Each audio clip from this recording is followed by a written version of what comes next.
কিসি তাড়াতাড়ি স্কুল যাব না, যাই হয়ে যাক না কেন। এ দিদি, তুই এখনো কাঁথা মুড়ি দিয়ে বসে আছিস কেন?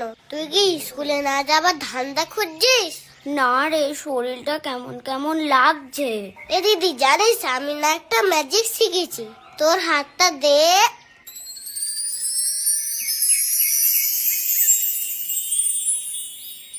দেখেছিস হাতে কি সুন্দর আঁকা যায়? তুইও তো ক্রিম মাখিস নি, দেখ তোর গায়েও সুন্দর আঁকা যাবে, দেখবি? এই বাবান, এইদিকে আয়, দুধটা নিয়ে যা।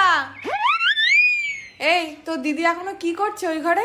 স্নান করতে গেল না? স্কুল যাবে না নাকি? দিদি, দিদি তো উ আ করছে। ধুর, জ্বরটাও এখনো এলো না। মাকে কি করে দেখাবো আমার জ্বর এসছে? না হলে আমাকে তো স্কুলে পাঠিয়ে দেবে।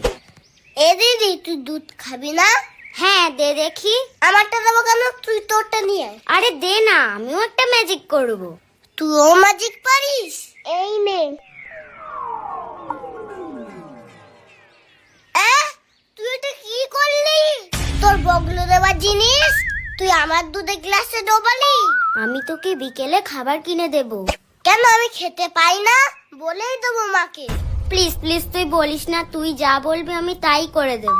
আচ্ছা ঠিক আছে, মনে থাকে যেন। আরেকজনকে ডাকতে পাঠালাম, সে কি করছে তা কি জানি। কি রে, তোর কি স্কুলে যাওয়ার এখনো সময় হয়নি? এখনো কাঁথা মুড়ি দিয়ে বসে আছিস? কটা বাজে খেয়াল আছে? মা, আজকে আমি স্কুলে যাব না, আমার জ্বর এসেছে। হ্যাঁ, জ্বর এসেছে? এই মরেছে, কখন আসলো? এই তো একটু